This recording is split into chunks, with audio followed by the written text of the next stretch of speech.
శ్రీమాత్రే నమః. మరి నువ్వో సుమాలకుడివి. నీ వైరాగ్యం వంటి నటన, దంభం, కాసేపు శత్రుచింతన, కాసేపు ధనచింతన, కాసేపు సైన్య చింతన, నీకింకా నిశ్చింత ఎప్పుడు. నీ వంశీయులకు విదేహులు అని పేరు. పెద్ద అసత్యం, మోసం. మితాహారులైన వైఖాసనులు కూడా అసత్యమని ఎరిగి సంసారాల్లో పడిపోతున్నారు, మోహులవుతున్నారు. ఇక మీరన ఎంత? మిమ్మల్ని విదేహులు అనడం పేరుకే విదేహులు, కర్మాచరణకు మాత్రం కాదు. విద్యాధరో యథామూర్ఖో జన్మాంధస్తు దివాకరః లక్ష్మీధరో దరిద్రశ్చ నామ తేషాం నిరర్ధకం.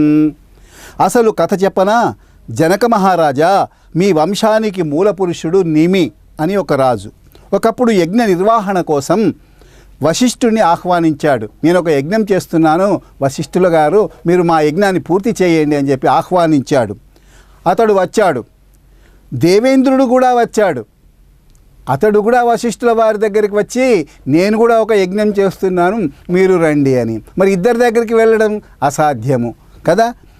అది పూర్తి చేయించి వెంటనే వచ్చి నీ యజ్ఞం నిర్వహిస్తాను, నాకు ఇంతకు పూర్వము నిమి మహారాజు చెప్పాడు, ఆ నిమి మహారాజు చెప్పినటువంటి ఆ యజ్ఞాన్ని నేను పూర్తి చేసి నీ దగ్గరికి వస్తాను అన్నాడు. ఈలోగా నెమ్మదిగా సంభారాలు సమకూర్చుకో అని చెప్పి వశిష్ఠుడు వెళ్ళిపోయాడు. మరొక అధర్వుణ్ణి పిలుచుకొని నిమి తన యజ్ఞం జరిపించుకున్నాడు. అది తెలిసి వశిష్ఠుడు అలిగిపోయాడు. అప్పుడు వచ్చి ఆ నిమి మహారాజును శపించాడు. నీ దేహం పతనమైపోవుగాక, పడిపోవుగాక అని శాపం పెట్టాడు. నిమి అలాగే మారు శాపం ఇచ్చాడు. నిమి కూడా ఆ వశిష్ఠుడికి మారు శాపం ఇచ్చాడు. వశిష్ఠుడి శరీరం పడిపోవుగాక అని ఇద్దరు కూడా కోపం లోపల ఆయన శరీరం అట్లా పడిపోని, ఈయన శరీరం ఇట్లా పడిపోని అని చెప్పి ఇద్దరు ఒకరికొకరు శాపాలు పెట్టుకున్నారు. వశిష్ఠుడి శరీరం పడిపోవుగాక అనగానే ఇద్దరు అన్యోన్య శాపాలతో పడిపోయారట. అప్పటి నుంచి మీ వంశీయులంతా విదేహులు, దేహము లేని వాళ్ళు అంటారు. అయ్యారే తప్ప దేహాభిమానము లేనంతటి విరక్తులైనందువల్ల మాత్రం కాదు. అది సరే, విదేహుడు గురువును శాపించడం ఏమిటి?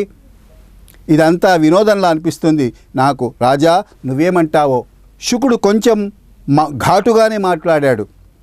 అయినా జనకుడు జితేంద్రియుడు, జీవన్ముక్తుడు కదా, నిండు కుండ తొణకదు. అలాగే వివరణ ఇచ్చాడు. ఓ విప్రేంద్ర, నువ్వన్నది నిజమే, అసత్యం ఏమీ లేదు, అలాగే జరిగి ఉంటుందని నా అభిప్రాయం కూడా. సరే, దానికేమి, వంశచరిత్ర కాసేపు అలా ఉంచుదాం. నువ్వు గురుపుత్రుడివి, గురువు నాకు పరమ పూజ్యుడు. పితృబంధాన్ని విడిచిపెట్టేసి నువ్వేమో అరణ్యాలకు పోవాలని అనుకుంటున్నావు. వెళతావు, వెళ్ళాక నీకు అక్కడ మృగాలతో అనుబంధం ఏర్పడుతుంది. ఏర్పడదా? సృష్టి అంతటా ప్రాణికోటి ఉంటుంది. మరి నిస్సంగత్వం నీకు ఎలా సాధ్యపడుతుంది? ఆహారం కోసం అది ఆకో అలమో ఏదైనా దానికోసం చింత తప్పదు కదా. అందుచేత మరి నిశ్చింతుడివి ఎలా కాగలుగుతావు? అరణ్యానికి వెళ్ళి ఎలా ఉండగలుగుతావు? వనాల్లో ఉన్న దండాజినాల చింత ఎటు తప్పదు. ఈ దండం ఎక్కడ పెట్టాలా, ఈ పరుచుకునేటువంటి ఆసనం ఎక్కడ పెట్టాలా అనేటువంటి చింత అక్కడ ఉండనే ఉంటుంది. మరి నిశ్చింతుడివి ఎలా కాగలుగుతున్నావు? మరి అలాగే ఎంత ఆలోచించకపోయినా మరి నాకు రాజ్యచింత తప్పదు. మోక్షానికి వికల్పాలు వస్తాయని ఊహించి నువ్వు దూరదేశాలకు పోవాలనుకుంటున్నావు. నాకు అలాంటి వికల్ప సందేహం లేదు. సర్వదా నిర్వికల్పుణ్ణి. హాయిగా తింటాను, సుఖంగా నిద్రపోతాను, నేను బద్ధుణ్ణి కాను అనే జ్ఞానం ఉంది కనుక నాకెప్పుడూ సుఖమే. సుఖం ఎప్పుడుంటుంది అంటే ఏది ఆలోచించకూడదు. వచ్చేది వస్తుంది, పోయేది పోతుంది, అయ్యేది అవుతుంది అని చెప్పి ఎక్కడిదక్కడే మనం వదిలేసుకున్నట్టయితే మానవుడికి సుఖం ఉంటుంది. చూడండి, ఒక చిన్న రాయి ముక్కను తీసుకొని చేతిలో పట్టుకుంటే బరువు అవుతుందా మనకు? అందరు అంటారు కాదు, ఇంత చిన్న రాయి ఏం బరువు అవుతుందండి అంటారు. సరే, ప్రొద్దున 6 గంటలకు ఇస్తాను, ఇలా చేయి పట్టిస్తాను, సాయంత్రం 6 గంటలకు తీసుకుంటాను, మరి అప్పుడు బరువుతుందా కాదా? అది ఎంత చిన్న కడమైనా కూడా అది ఏమైపోతుంది? చేతి కిందికి అయిపోతుంది, బరువు అయిపోతుంది. కాబట్టి చిన్న సమస్య కూడా మానవుణ్ణి ఏం చేస్తుంది? అధోగతి పాలు చేస్తుంది. చిన్న ముల్లే చూడండి, కాలికి తగిలిందనుకో, కుచ్చిందనుకో, అది తీసిందాక కూడా ఇంత దేహాన్ని అది బాధ పెడుతుంది. కాబట్టి బద్ధుణ్ణి అనుకుంటున్నావు కనుక అందుచేత ముందు ఆ శంకను వదిలించుకో, సుఖపడతావు. ఈ దేహం నాది కాదు, ఈ బంధం నాది కాదు అని గ్రహించడమే ముక్తత్వం అంటేను. అలాగే ఈ ధనం, ఈ గృహం, ఈ రాజ్యం ఇవేవి నావి కానే కావు అని చెప్పి మనము మనసులో తలుచుకున్నట్టయితే మనకు ఎలాంటి బాధలు ఉండవు. దేహోయం మమ బంధోయం నమ మమేతి చ ముక్తదా తదా ధనం గృహం రాజ్యం నమ మమేతి నిశ్చయ అని జనకుడు ముగించాడు. శౌనకాది మోహనులారా, అప్పటికి శుకుడికి సంతృప్తి కలిగింది. ఇవన్నీ విషయాలు వినేసరికి ఆ జనకుడు చెప్పిన మాటలు విని సంతోషపడ్డాడు. వీడ్కోలు తీసుకొని వెంటనే వ్యాసాశ్రమం చేరాడు. తిరిగి వస్తున్న కొడుకును చూసి వ్యాసుడు సంతోషించాడు. అన్నీ తెలుసుకొని వచ్చాడు అని చెప్పి అనుకున్నాడు. కౌగలించుకున్నాడు, శిరస్సును మూర్ఖుని స్వాగతం పలికాడు. అలా తలపై చేయబెట్టి నిమిరాడు. కుశల ప్రశ్నలు అడిగాడు. నాయన, 3 సంవత్సరాలు నువ్వు నడిచి వెళ్ళావు మిథిలా పట్టణానికి, మళ్ళా 3 సంవత్సరాలైంది తిరిగి వచ్చేసరికి 6 సంవత్సరాలైంది. మరి నీవు ఎలా తిరిగి వచ్చావు? నీ సుఖం ఏమిటి? నీ కష్టం ఏమిటి? కుశల ప్రశ్నలన్నీ కూడా అడిగాడు. వేదవిధుడు, సర్వశాస్త్ర పారంగతుడైన శుకుడు సమాయత చిత్తంతో ఆ రమ్యమైన ఆశ్రమంలో ఉండిపోయాడు. రాజ్యం ఏలుతున్న జనకుడు సుఖంగా ఎలా ఉన్నాడో గ్రహించాక శుకుడికి పరనిర్వృత్తి కలిగింది. యోగ మార్గం ఆశ్రయించాడు. ఆనక కొంతకాలానికి పీవరి అనేటువంటి యొక్క అమ్మాయిని వివాహం చేసుకున్నాడు శుకుడు. 4 కొడుకులు జన్మించారు, 1 కూతురు కలిగింది. కృష్ణ, గౌరప్రభ, భూరి, దేవశ్రుతులు కొడుకులు. కూతురు పేరు కీర్తి. ఈమెను విభ్రాజుడి కొడుకు అయినటువంటి అనూహుడికిచ్చి వివాహం చేశాడు. ఆ దంపతులకు బ్రహ్మదత్తుడు అనే పుత్రుడు జన్మించాడు. అతడు పృథ్వీ పాలకుడయ్యాడు. చాలా కాలం రాజ్యం చేసి నారద ఉపదేశంతో బ్రహ్మజ్ఞానిగా మారి కొడుకుకి రాజ్యం అప్పగించి బ్రహ్మదత్తుడు బద్రికాశ్రమం చేరుకున్నాడు. యోగ మార్గం అవలంబించాడు. శుకమహర్షి కూడా నారదుని అనుగ్రహం వల్ల సద్యోముక్తి మార్గాన్ని గ్రహించి పితృబంధం తెగదెంపులు చేసుకొని కైలాస శిఖరానికి వెళ్ళిపోయాడు. తండ్రిని వదిలేసి శుకుడు తపస్సు చేసుకోవడానికి కైలాస పర్వతానికి వెళ్ళాడు. సర్వసంగ పరాన్ముఖుడైన ధ్యానంలో మునిగిపోయాడు. అటుపైన ఒకనాడు యోగబలముతో ఆ గిరిశిఖరం నుండి పైకెగిరి సిద్ధి పొందాడు. ఆకాశంలో సూర్యుడిలా వెలుగొందాడు. గిరిశిఖరం మీద రాలి పడిపోయాడు శుకుడు. ఉత్పపాతగిరే శృంగాత్ సిద్ధించ పరమాంగతః ఆకాశగో మహాతేజ విరరాజే అధారవి. వ్యాసుడికి విషయం తెలిసిపోయింది.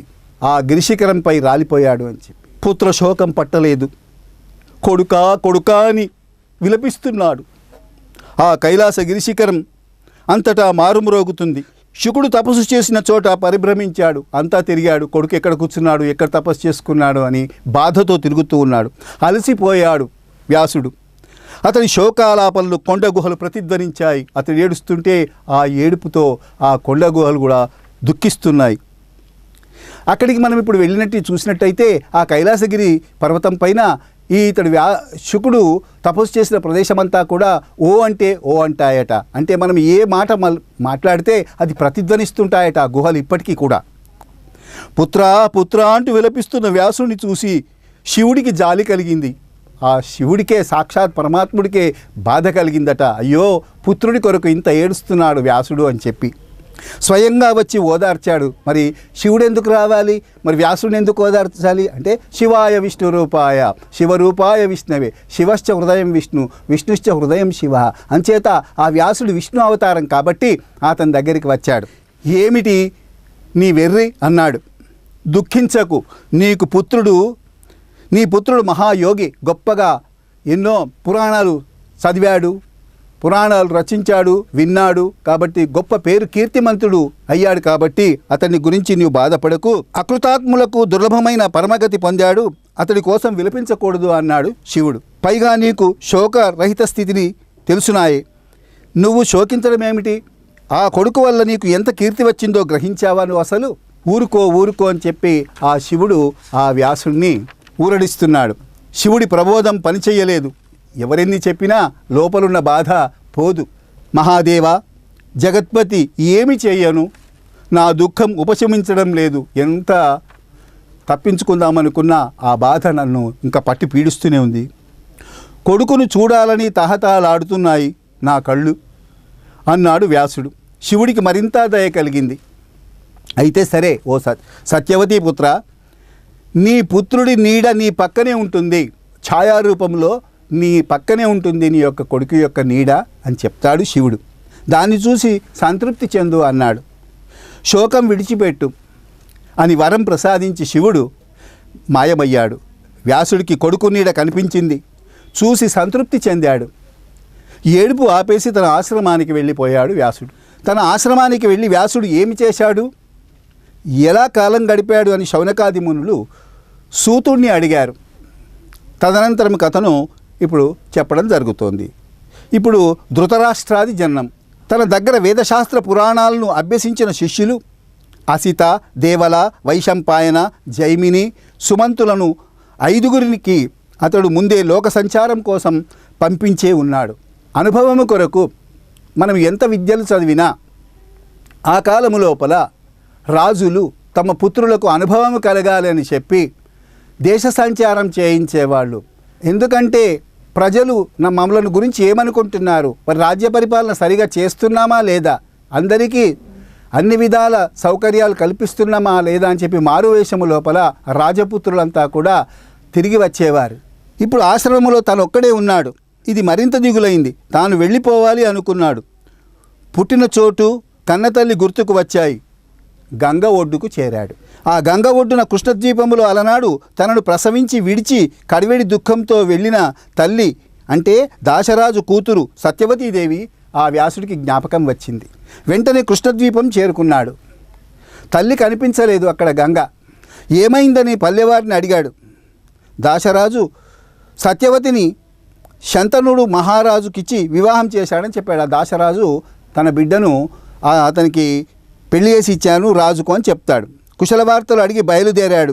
సరస్వతి నదీ క్షేత్రంలో ఆశ్రమం నిర్మించుకొని తపస్సుకు ఉపక్రమించాడు. సత్యవతి శంతనులకు 2 కొడుకులు పుట్టారనే శుభవార్త తెలిసింది. సోదరులు జన్మించారని సంతోషించాడు. చిత్రాంగదుడు మొదటివాడు, విచిత్ర వీరుడు రెండవవాడు. 2 గుణవంతులు, రూపవంతులు, పరాక్రమవంతులును. శంతను మహారాజుకి మరో పెద్ద కొడుకున్నాడు. గంగాదేవి వల్ల జన్మించినవాడు. అతడే గాంగేయుడు, భీష్ముడు, మహావీరుడు. ఈ 3 చూసుకొని శంతనుడు గర్వపడేవాడు. దేవతలకు కూడా అజేయుడని మురిసిపోయేవాడు. కొంతకాలానికి శంతనుడు కాలం చేశాడు. చిరిగిన వస్త్రంలా శరీరాన్ని విడిచిపెట్టేశాడు. మరి మన జీవి ఎలా వెళ్ళిపోతుంది, మరి ఎక్కడికి పోతుంది అంటే ముందు ముందు మనకు కొన్ని విషయాలు తెలుస్తూ ఉంటాయి. మనము క్రొత్త బట్ట కట్టుకున్నప్పుడు ఆనందంగా దాన్ని ప్రతిరోజు శుభ్రపరచుకొని వేసుకుంటాము. అది కొంతకాలానికి ఏమైపోతుంది, పాతగా అయిపోయి చిరిగిపోతుంది. పోయిన తర్వాత ఏం చేస్తాము, అది తీసి బయట పాడేస్తాము. అలాగే ఈ దేహము కూడా కొంతకాలానికి నశించిపోతుంది, తిరిగి మరో జన్మలో చేరుతుంది. పునరపి జననం పునరపి మరణం. కాబట్టి ఈ జీవి ఉద్భవిస్తుంది, మరణిస్తుంది. 84 లక్షల జీవరాశుల్లో యోనిలోనికి వెళ్ళి తిరిగి ఉద్భవిస్తూ ఉంటాయి. ఆచారం ప్రకారం పెద్ద కొడుకు భీష్ముడు ఆ శంతనుడికి ఉత్తర క్రియలు నిర్వహించాడు. చిత్రాంగదుణ్ణి పట్టాభిషిక్తుని చేశాడు. తమ్ముణ్ణి రాజుగా చేశాడు. సమర్థుడయ్యుండి తాను రాజ్యం వదిలేశాడు కనుక అప్పటి నుంచి అతడు గాంగేయుడే, భీష్ముడే, దేవవ్రతుడు అనే పేరుతో చలామణిలో ఉన్నాడు. కాలం గడుస్తోంది. ఒక రోజున చిత్రాంగదుడు వేటకు వెళ్ళాడు. ఆ అరణ్యములో అతన్ని మరొక చిత్రాంగదుడనే గంధర్వుడు చూశాడు. నేనే చిత్రాంగదుడిని అనుకుంటే ఈ చిత్రాంగదుడు ఎవరు అని చెప్పి ఆ గంధర్వుడికి కోపం వచ్చింది. బలపరాక్రమాలకు మెచ్చి విమానం దిగి వచ్చాడు. వీరోచితంగా ద్వంద్వ యుద్ధం చేశాడు. ఇద్దరు కూడా యుద్ధం ప్రారంభించాడు. చిత్రాంగదులు ఇద్దరు కురుక్షేత్రం అనే పేరుతో వ్యవహరింపబడే ఆ అరణ్య ప్రదేశంలో చెలరేగిన ఆ యుద్ధం 3 ఏళ్లు సాగింది. గంధర్వుడు జయించాడు. చిత్రాంగదుడు మరణించాడు. భీష్ముడు ఆ తమ్ముడికి కూడా అంత్యక్రియలు చేశాడు. చిట్టి తమ్ముడు ఇక విచిత్ర వీర్యుడికి పట్టాభిషేకం చేశాడు. తాను సంరక్షకుడుగా నిలిచాడు. చిన్నగా ఉన్నాడు కాబట్టి ఆ సంరక్షణ భారమంతా కూడా ఆ భీష్ముడే నిర్వహిస్తున్నాడు. సత్యవతీదేవి మంత్రి గురు ప్రబోధాలతో పుత్రశోకం నుండి తేరుకుంది. వ్యాసుడు కూడా చిత్రాంగద మృతికి విచారించిన విచిత్రవీర్య పట్టాభిషేకానికి సంతోషించాడు. ఒక తమ్ముడు పోతే ఇంకో తమ్ముడు ఉన్నాడు కదా అని చెప్పి పాపం కొంత ఉపశమించుకున్నాడు దుఃఖాన్ని. క్రమక్రమంగా విచిత్రవీర్యుడు యవ్వనములో అడుగుపెట్టాడు. అతడికి వివాహం చేయాలని గాంగేయుడు భావించాడు. సరిగ్గా అదే సమయానికి కాశీరాజు తన 3 కూతుళ్ళకి స్వయంవరం ప్రకటించాడు. కాశీరాజుకు 3 బిడ్డలు, వాళ్లకు పెళ్లి చేయాలి అని చెప్పి స్వయంవరాన్ని ప్రకటించాడు. దేశాల నుంచి మహారాజులు ఎందరో వచ్చారు. అక్కడికి కూడా భీష్ముడు వెళ్ళాడు. ఒంటరిగా వెళ్ళి ఆ రాజులందరినీ కూడా ఓడించి ఆ 3 తీసుకువస్తాడు. ఆ 3 రాచకన్యల్ని అపహరించి తెచ్చాడు.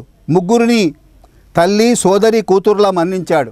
సోదరుడికి ఇచ్చి వివాహం జరిపిస్తానని తన తల్లి సత్యవతికి నివేదించాడు. బ్రాహ్మణులను పిలిచాడు, ముహూర్తం పెట్టించాడు. అంతలోకి ఒక రోజున ఆ 3లోనూ ఆ పెద్ద అమ్మాయి భీష్ముడి దగ్గరికి వచ్చి సిగ్గుపడుతూ ఒక విషయం చెప్పింది. ఏమని? తాను ఇంతకు ముందే శాల్వరాజును వరించానని, మా ఇద్దరికి మానసికంగా వివాహమైందని, అటుపైన నీ ఇష్టం అని తెలియపరిచింది. మా ముగ్గురిని ఆ స్వయంవరంలో గెలిపించుకొని తెచ్చావు, కానీ నా మనస్సు మాత్రము ఆ శాల్వరాజు పైనే ఉంది. మా మనసుతోనే వారికి వివాహం జరిగింది. మరి మీ మనసు నన్ను వదిలిపెట్టేస్తే బాగుంటుంది అని అంటుంది. భీష్ముడు ధర్మ సంకటంలో పడ్డాడు. పెద్దలను మంత్రులను తల్లిని సంప్రదించి వారి సూచనల ప్రకారం ఆ అమ్మాయిని ఆ శాల్వరాజు దగ్గరికి తీసుకువెళ్ళాడు. ఆ కన్యక సరాసరి శాల్వపతి ఇంటికి వెళ్ళింది. జరిగినట్టు చెప్పింది. పరస్పరం ప్రేమించుకున్నాం కనుక ధర్మపత్నిగా స్వీకరించుమంది. శాల్వుడు అంగీకరించలేదు. ఎందుకు? నా కళ్ళ ముందే భీష్ముడు నీ చేయి పట్టుకొని రథం ఎక్కించుకున్నాడు కదా, ఇక నేను నీ పాణిగ్రహణం చేయను అన్నాడు. వాడు చేయి పట్టుకున్నప్పటికీ నీ చేయి నేను పట్టుకొని అన్నాడు. అతడు తల్లిలా భావించి నిన్ను పంపించినా నా దృష్టిలో నువ్వు పరోచ్చిష్టానివి వెళ్ళిపోమ్మన్నాడు. ఇతరులు ఎంగిల్ చేసిన దానివి కాబట్టి నేను నిన్ను వివాహం చేసుకోను అన్నాడు. ఏడుస్తూ భీష్ముడి దగ్గరికి వచ్చింది. మళ్ళా జరిగింది చెప్పింది. అపహరించి తెచ్చావు కాబట్టి న్యాయత నువ్వే నన్ను పెళ్ళాడాలి అని చెప్పి భీష్ముడితో అంటాడు. లేకపోతే మరణిస్తానంది. భీష్ముడు ఒప్పుకోలేదు. మరొకరికి మనసిచ్చిన దానవు నిన్నెలా మనవాడతానన్నాడు భీష్ముడు. పుట్టింటికి పొమ్మన్నాడు. ఏం చేస్తాం? ఆ కన్యకామణి అవమానం భరించలేక అడవులకు పోయింది. తపస్సుకు ఉపక్రమించింది. తక్కిన 2 కన్యలు అంబిక, అంబాలిక. మొట్టమొదటిది అంబ, రెండవది అంబిక, మూడవది అంబాలిక. 9 సంవత్సరాలు రేయింబవళ్ళు వారితో క్రీడించి సంసార సుఖాలు అనుభవించాడు విచిత్రవీర్యుడు. రాజయక్ష్మము అనేటువంటి ఒక రోగము అంటే క్షయ అనే వ్యాధి వచ్చి హఠాత్తుగా మరణించాడు విచిత్రవీర్యుడు. సత్యవతీదేవి దారుణంగా విలిపించింది. ప్రేత కార్యాలు మంత్రులతో జరిపించింది. ఒక రోజున ఏకాంతంగా భీష్ముడితో సంభాషించింది. శంతన మహారాజుకి పెద్ద కొడుకువు నువ్వు కాబట్టి రాజ్యం పరిపాలించుమంది భీష్ముణ్ణి. సోదరుడి భార్యను స్వీకరించి వంశం నిలబెట్టుమంది. ఈ యయాతి వంశం అంతరించిపోకుండా చూడమంది.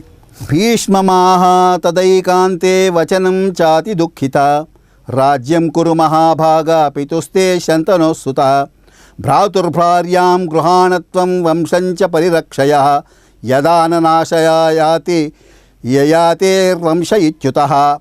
భీష్ముడు అంగీకరించలేదు. తండ్రి కోసం అలనాడు ప్రతిజ్ఞ చేశాను ఆ దాశరాజు ముందర, నేను అసలు వివాహం చేసుకోను అని చెప్పి, కనుక రాజ్యము చెయ్యను అన్నాను. వివాహం చేసుకోను అని మరోసారి కూడా భీష్మించాను.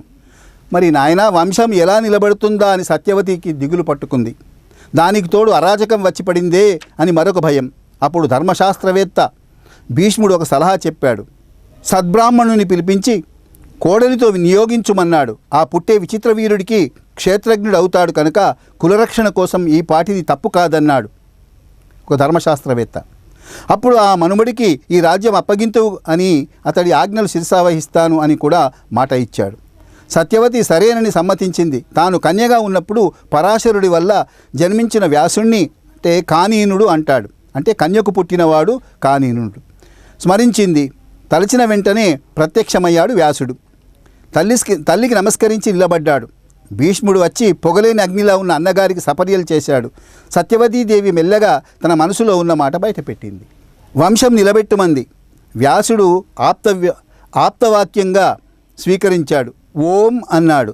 ఋతుకాలాన్ని ప్రతీక్షిస్తున్నాడు. అక్కడే ఉండిపోయాడు. అంబిక ఋతుస్నానం చేసింది. వ్యాసుడు కలిశాడు. గర్భవతి అయింది. వాడు గుడ్డివాడుగా పుట్టాడు ధృతరాష్ట్రుడు. సత్యవతి దుఃఖించింది.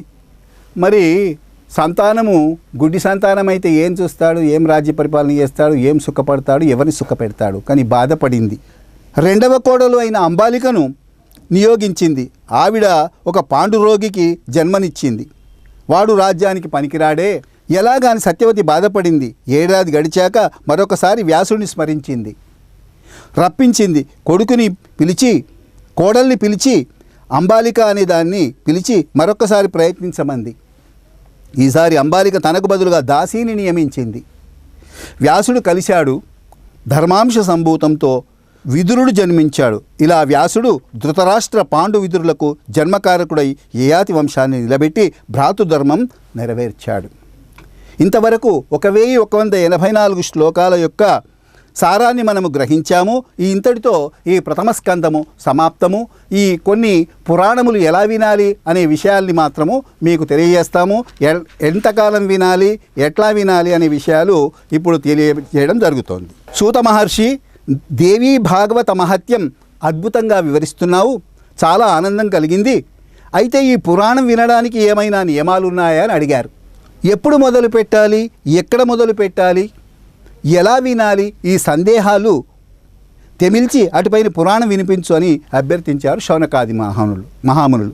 మహర్షులారా, ఈ పురాణ శ్రవణానికి సాధారణంగా నియమాలు కొన్ని ఉన్నాయి. వాటిని పాటించి వింటే శ్రవణ ఫలం సమగ్రంగా దక్కుతుంది, సకల వాంఛలు నెరవేరుతాయి. ముందుగా దైవజ్ఞులను సంప్రదించి పురాణ శ్రవణ ఆరంభానికి ముహూర్తం పెట్టించుకోవాలి. శుచిమాసములో ఆరంభించి, అంటే జ్యేష్ఠమాసము కానీ ఆషాఢమాసము కానీ 6 నెలలు శుభావహాలు, హస్త, అశ్వని, మూల, పుష్యమి నక్షత్రాలు మంచివి, తిథివారాలు మంచివి చూసుకొని ఆరంభించాలి. ఏ కోరికతో ఈ పురాణ శ్రవణం చేస్తున్నామో దానికి తగినట్టు ముహూర్తం నిశ్చయించుకోవడం మంచిది. ఎవరి ధర్మప్రాప్తి, లక్ష్మీప్రాప్తి, సుఖప్రాప్తి, పీడా నివారణ, రాజభయ నివారణ, జ్ఞానప్రాప్తి, ఇలా ఏవేవో కోరికలు ఉంటాయి కదా మనకు. వాటిని బట్టి అనుకూలమైన ముహూర్తం నిశ్చయించుకోవాలి. పుష్యమి మొదలుకొని 27 నక్షత్రాలను 7 రాసులు చేసి పారాయణ ఫలాలను చెప్పారు. వాటిని చూసుకోవాలి. అలా కాక కేవలం దేవీ ప్రీతి కోసమే దేవీ భాగవతం వింటున్నాను లేదా పఠిస్తున్నాను అన్నట్టయితే దీనికి దేవీ నవరాత్ర చతుష్టయం ఉత్తమోత్తమం. అంటే దేవీ నవరాత్రాల్లో 4 రోజులు, మిగతా నెలల్లో కూడా చేయవచ్చు. తిథివార నక్షత్రాలు మంచివిగా చూసుకుంటే చాలు. ఇది నిష్కామం కనుక అన్ని నెలలు యోగ్యాలే, ఏ నెలలో విన్నా కూడా మంచిదే అని చెప్తూ ఉన్నారు. ఒక వివాహానికి ఎలా సంభారాలు సమకూర్చుకుంటామో అలాగే పురాణ శ్రవణ యజ్ఞానికి సమకూర్చుకోవాలి. 9 రోజుల పాటు సాగే యజ్ఞమును నవాహ యజ్ఞము అంటారు. దేవీ భాగవత పురాణ శ్రవణ యజ్ఞము దేనికి లోభించకూడదు. 10 మంది సహాయం తీసుకోవాలి. వీరంతా దేవీ భక్తి పరులై ఉండాలి, వదాన్యులై ఉండాలి, పనులు చేయడంలో చతురులై ఉండాలి. చుట్టుప్రక్కల గ్రామాలకు, నగరాలకు ఈ పురాణ శ్రవణ వార్తను తెలియపరచాలి, చాటింపు వేయాలి ప్రతి ఊరూరుకు. ఇలా పురాణ శ్రవణం జరుగుతోంది, దేవీ భాగవతము అందరూ రావాలి అని చెప్పి ఆ చాటింపు వేయాలి. తప్పకుండా రండి అని అందరినీ పిలవాలి. సౌర, గాణాపత్య, శైవ, శాక్త, వైష్ణవాది మతానుయాయులు అందరూ దీన్ని వినవచ్చును. వీరు వినవచ్చు, వీరు వినరాదు అని లేదు. ప్రజలు జ్ఞానము ఉన్నవాళ్ళంతా కూడా, అజ్ఞానులు కూడా ఈ పురాణ శ్రవణాన్ని వినవచ్చు అని అంటున్నారు. అందరూ దీన్ని వినవచ్చును, పఠించవచ్చును. దేవీ భాగవత పీయూషం పంచుదాము రండి వచ్చి భక్తి శ్రద్ధలతో వినండి అని అందరినీ ఆహ్వానించాలి. చాతుర్వర్ణ్యాల వారు, బ్రాహ్మణ, క్షత్రియ, వైశ్య, శూద్రులు అనేటువంటి వాళ్ళు ఆ భగవంతుడు, ఆ కృష్ణుడు చాతుర్వర్ణ్యం మయా సృష్టం గుణకర్మ విభాగశ అన్నాడు భగవద్గీత లోపల. అంటే 4 వర్ణాలను నేను సృష్టిస్తున్నాను, బ్రాహ్మణులని, క్షత్రియులని, వైశ్యులని, శూద్రులని. వారి గుణాలను బట్టి, వారి కర్మలను బట్టి మనకు కులాలు ఏర్పడ్డాయి. కర్ర పని చేస్తే వడ్లోళ్ళు అన్నాము, దారం పని చేస్తే పద్మశాలీలు అన్నాము. ఇట్లా మనం పనిని బట్టి కులాలు ఏర్పడ్డాయి. స్త్రీలు పురుషులు అన్ని ఆశ్రమాల వారు సకాములుగా, నిష్కాములు అందరూ ప్రేమతో ఈ అమృతాన్ని చెవులారా గ్రోలవచ్చును. 9 రోజులు ఉండి విని వెళ్ళండి అని ఆప్యాయంగా సవినయంగా పిలవాలి. ఈ నవాహ యజ్ఞము అంటే 9 రోజులు చెప్పబడుతున్నాయి కాబట్టి నవరాత్రులలో చెబుతారు కాబట్టి అందరూ వినండి అని చెప్పి వాళ్ళని పిలవాలి. కుదరని వారు వీలైనన్ని రోజులు ఉండి విని వెళ్ళవచ్చు, మధ్యలో వచ్చి వినవచ్చు. వచ్చిన వారందరికీ వసతులు ఏర్పాటు చేయాలి. దీనికి ప్రతిబంధకమేం లేదు. అక్కడే ఉండాలి, అక్కడే నిద్రపోవాలి, ఇంటికి పోవద్దు అనేటువంటిది ఏమీ లేదు. ఎంతైనా విన్నా మంచిది. విశాలమైన పందిరి వేసి చాందినీలు కట్టి అరటి బోదెలతో కొబ్బరి ఆకులతో మామిడి తోరణాలతో అలంకరణలు చేయాలి. మనోహరమైన ఒక వేదికను నిర్మించాలి. దానిని ఆవు పెండతో అలికి ముగ్గులు పెట్టాలి. పందిరి అంతటా ఈ అలంకరణ చేయాలి. జెండాలు కట్టాలి. ఆ వేదిక మీద పౌరాణికుడు కూర్చునేందుకు వీలుగా ఒక సుఖాసనం ఏర్పాటు చేయాలి. ఎవరైతే పురాణం చెప్తారో వారికి కొద్దిగా ఎత్తు ఆసనము వేయాలి కూర్చోవడానికి. ఆయన తూర్పు ముఖంగా కానీ ఉత్తర ముఖంగా కానీ కూర్చోనేందుకు వీలుగా ఉండాలి. శ్రోతలకు కూడా యథోచితంగా యథావకాశంగా ఆసనాలు వేయాలి. వినేవాళ్ళందరికీ కూడా కూర్చోవడానికి ఆసనాలు వేయాలి. ఆడవారికి వేరుగా మగవారికి వేరుగా కూర్చొని ఏర్పాటు చేయాలి. పౌరాణికుడు మంచి మాటకారి అయి ఉండాలి. నిగ్రహం కలవాడై ఉండాలి. దేవీ ఆరాధన తత్పరుడు, వివిధ పురాణ శాస్త్రాలు తెలిసిన వాడై ఉండాలి. మంచి కంఠం కలవాడై ఉండాలి. దయాళుడై ఉండాలి. నిస్పృహుడు, దక్షుడు, ధీరుడై ఉండాలి. ఇన్ని లక్షణాలు ఉంటే అతడు ఉత్తమోత్తమ పౌరాణికుడు. శ్రోతలు కూడా బ్రాహ్మణులు, దేవతాభక్తులు, కథారస పరాయణులు, ఉదారులు, అలోలూపులు, నమ్రులు, హింసాది దుర్గుణ వర్జితులు అయి ఉండాలి. పాషండులు, లుబ్ధులు, నాస్తికులు, దుశ్శీలులు, దుర్గుణులు, నిష్ఠురులు, క్రోధనులు, శివకేశవులకు భేదం పాటించేవారు ఈ పురాణం చెప్పడానికి కానీ వినడానికి కానీ పనికిరారు. ఇది దేవీ యజ్ఞం. ఈ మాట మర్చిపోకూడదు. పురాణ శ్రవణం జరుగుతున్నప్పుడు లేదా పఠిస్తున్నప్పుడు అనేక సందేహాలు, సంశయాలు వస్తూ ఉంటాయి. వాటిని తీర్చడానికి వీలుగా సమర్థుడైన ఒక పండితుణ్ణి ఆహ్వానించి పౌరాణికునికి సన్నిధిలో కూర్చోబెట్టాలి. పౌరాణికుడే అన్ని విషయాలు చెప్పాలి అంటే సమయం సరిపోదు కాబట్టి ఆ పండితుడికి కొంత అవకాశం ఇచ్చి ఆ విషయాలను నివృత్తి గావించాలి. ఈయన సహాయకుడుగా వ్యవహరిస్తూ సందేహాలు తీర్చాలి. ప్రారంభ ముహూర్తానికి ముందుగానే భక్తులు శ్రోతలు క్షురకర్మాధికములు చేయించుకోవాలి. అందరూ పురాణ శ్రవణ దీక్షను స్వీకరించాలి. ఈరోజు మేము 9 రోజులు ఈ దేవీ పురాణాన్ని భాగవతాన్ని వింటున్నాము అని చెప్పి అందరూ కూడా ఒక దీక్షను పూనుకోవాలి.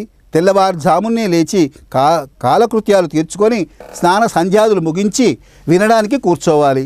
ఈ 9 రోజులు వీటిని క్లుప్తంగా ముగించుకోవచ్చు. కథాశ్రవణ యోగ్యత సిద్ధి కోసం యథాశక్తిగా గోదానాలు చేయడం మంచిది. నిర్విఘ్న పరిసమాప్తిని కాంక్షిస్తూ ముందుగా గణపతిని పూజించాలి.